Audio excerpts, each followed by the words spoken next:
Hi, I'm Abby from Rtings.com. Today we're reviewing the TCL QM7. Yes, that's an M. The mid-range TCL model now has a full mini LED backlit screen, while last year's model used plain, regular old LEDs. This gives the 65-inch QM7 a whopping 1,248 dimming zones. Not too shabby. Does it translate to better contrast though? And how does the TV perform compared to last year's already pretty good model? You're about to find out.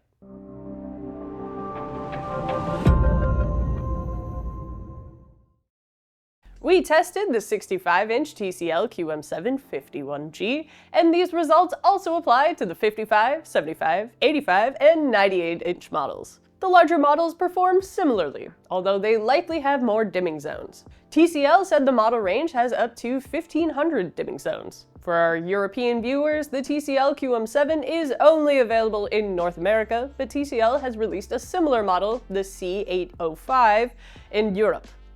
Typically, comparable models from other regions perform differently, so these results aren't valid for it.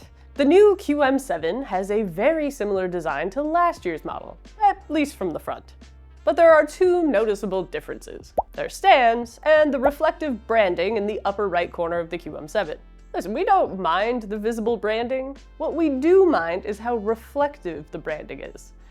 In some room contexts, you can see the light reflecting off the branding, which can be distracting.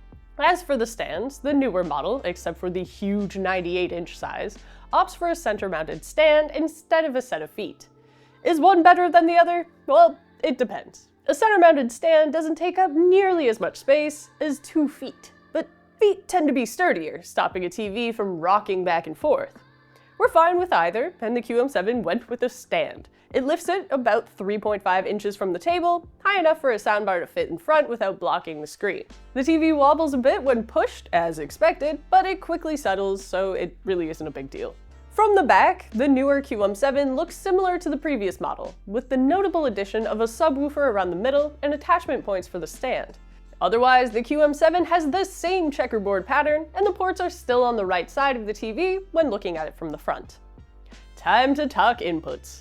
The TV has 2 HDMI 2.1 ports, but only one is capable of 4K at 144 Hz or 1080p at 240 Hz. The second HDMI 2.1 port caps out at 4K at 120 Hz. It has 2 other HDMI 2.0 ports, one of which is the TV's eARC port, so you don't lose one of your HDMI 2.1 ports when you have a soundbar connected. Love it. The eARC port supports all major audio formats, including those from DTS, so you don't have to worry about compatibility with external sources, like a Blu-ray player. There are also 2 USB ports, one of which is a USB 3.0 port, on the back near the HDMI inputs. Plus, there's a digital optical audio out port, a 3.5mm jack for your headphones or other audio devices, an Ethernet port, and a composite in port, but that requires an adapter that's not included in the box. It also has an ATSC 1.0 tuner, so you're limited to 1080p content on over-the-air channels.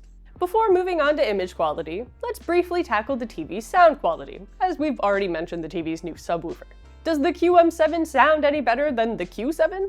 Well, it does, but not because of the bass.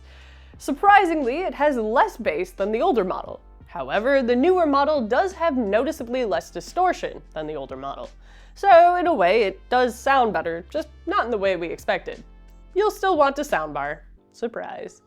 Time for the main event. How does this TV perform? Well, to start with, it has outstanding contrast, displaying deep blacks that stay deep when brighter highlights are on screen. Now here's the kicker. Even though the QM7 has significantly more dimming zones than the outgoing Q7, the older model slightly outperforms the newer one in contrast. Of course, there's an advantage to having a bunch of dimming zones, especially when paired with good image processing, lighting zone transitions. The QM7's lighting zone transitions are great, way better than last year's. There's some visible darkening on the leading edge of bright objects, but it otherwise keeps up very well with fast-moving objects.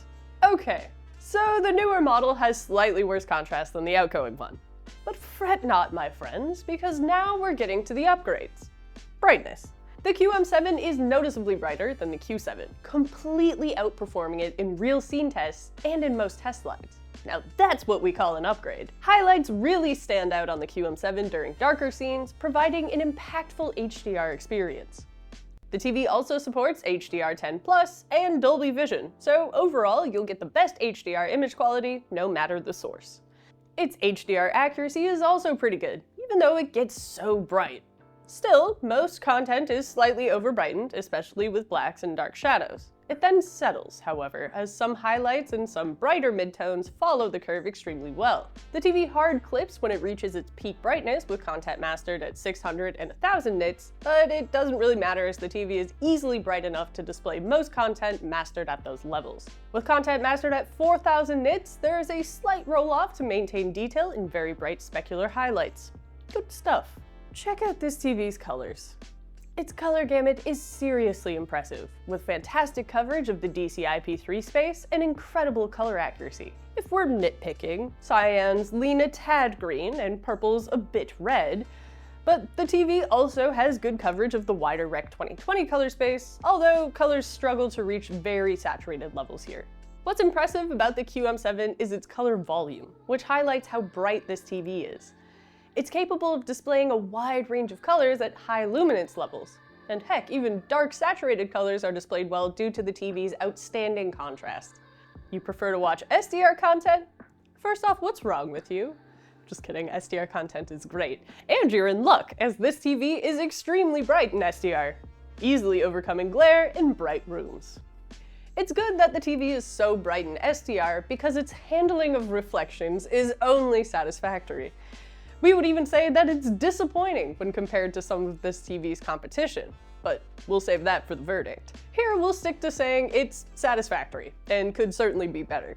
It does a pretty good job of dealing with ambient lights, but direct light sources create noticeable glare on this TV.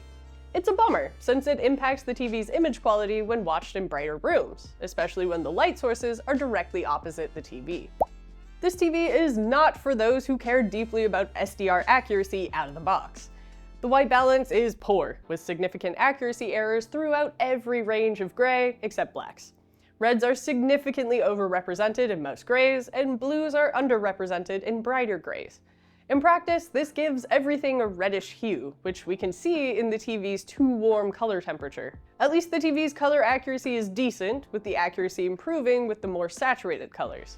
But overall, this TV's pre-calibration image accuracy is disappointing. You'll likely want to get this TV calibrated, as it's easy to calibrate, and in no time, with professional calibration tools or calibrator. And you'll end up with a nearly perfect image. This TV's viewing angle is barely passable, but it's above average for an LED. This is due to how well the panel handles color shifting, as their hue doesn't change much unless you're viewing the TV from a very wide angle. Otherwise, the usual suspects are here: brightness lost, raised black levels, and gamma shifts as you watch the TV off angle. It isn't the best TV for wide seating arrangements, but it's still a bit better than many LED TVs. There was a time in the world's history when TCL didn't have good image processing. But we can happily say that history has moved on. This TV's processing is solid. For example, upscaling? It's good! It cleans up low-resolution content well, like from DVDs, standard definition cable channels, and lower resolution streams. Details are clear enough, even if some finer details and small hard-coded text can be a little hard to make out. Remember though, it doesn't matter how good a TV's processing is. 480p and 720p content will always look a bit muddy. If you prefer to watch low bitrate content from streaming apps, this TV has you covered with its great low-quality content smoothing. It does an excellent job of smoothing out artifacts in low bitrate content, but there is some loss of detail. And guess what? Even its HDR native gradient handling is good, with no truly noticeable banding outside of grays. Finally, the TV automatically removes Judder from all sources when watching movies or shows that are in 24p, even if they're in a 60Hz signal, like from a cable box. Time for some gaming! If you're a gamer worried that this TV will be noticeably less bright in game mode, don't be. It is a bit dimmer, but it's barely noticeable. We just know because we measured it. But it's hard to notice through our limited human senses. Overall, this TV provides a very impactful HDR experience when gaming. This means you'll be able to leave the TV in game mode while playing your favorite titles, which is where the TV's input lag is at its lowest. We're talking as low as 5 milliseconds in 4K at 144 Hz and 6 at 120 Hz. Strangely, the TV's input lag is higher in the TV's 1080p at 240 Hz mode, sitting at 8.1 milliseconds. Still low, but a bit strange, as a higher refresh rate usually means a lower input lag. We encountered a bug that prevented low input lag in game mode. To fix it, you must power cycle the TV. It's a bit annoying, so just stay on the lookout for that. The TV supports all 3 types of VRR, namely FreeSync, G-Sync, and HDMI 4 VRR. Its VRR range caps out at 120 Hz, 144 Hz, or 240 Hz, depending on the resolution and HDMI port used. It still has the typical TCL VRR overdrive shifting issue, as here the cutoff seems to be 65 Hz. For those of you not in the know, basically when your frame rate fluctuates around 65 Hz, you'll get noticeable overshooting and other visual anomalies as the TV's overdrive settings quickly swap back and forth as the refresh rate fluctuates. We also encountered a bug, especially when sending a 60 Hz signal to an NVIDIA-equipped PC, where there was noticeable screen tearing even though the TV said that VRR was enabled. Make sure to power cycle your TV if that happens to you, and you'll be fine. Outside of the TV's overdrive behavior, its response time is excellent overall. There's minimal blur behind fast-moving objects, which is what we love to see. Like many LED TVs, it's slower when coming out of dark states, leading to black smearing and dark scene transitions, but it's very fast for an LED TV. So now, this brings us to the main question. Should you buy this TV? Yes, you can. And it's a great choice. It's certainly one of the better TVs at its price point, outperforming most mid-range LED models from other brands. It's incredibly bright, has outstanding contrast, and it's great for gaming. It falters a bit when it comes to accuracy and SDR, but those of you who are bothered by that can just get it calibrated. The QM7 kind of does it all, and does it well. That said, while it outperforms pretty much every other mid-range model, there's one that it doesn't: the Hisense U7N. Unfortunately for the QM7, both models are similar, with the Hisense performing a bit better overall. The Hisense has better contrast, although the TCL does have better blooming and lighting zone transition performance.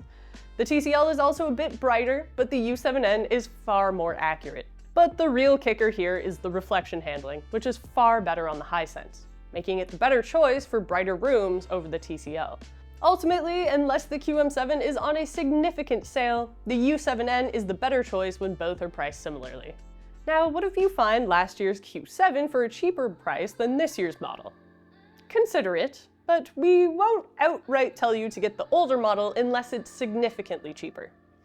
The Q7 has better contrast, although at the cost of worse lighting zone transitions. However, the newer QM7 has noticeably higher peak brightness in HDR and is a bit brighter in SDR, leading to a visibly more impactful HDR experience overall. Ultimately, unless you're really trying to save some money, the newer model is an incremental but noticeable improvement. That's all for our review of the TCL QM751G. If you want a more detailed write-up on the TV, check out our written review. The link is in the description below. Until next time, I'm Abby from Rtings.com, where we help you find the best product for your needs. And the ports are still on the right side of the TV when looking at it from the front. Yes. Yes. Okay. It's like, wait a minute. Doing the mental math. I haven't had my coffee yet. Do you want to keep your coffee next to you? No, it's okay. We're in the input section. We got this.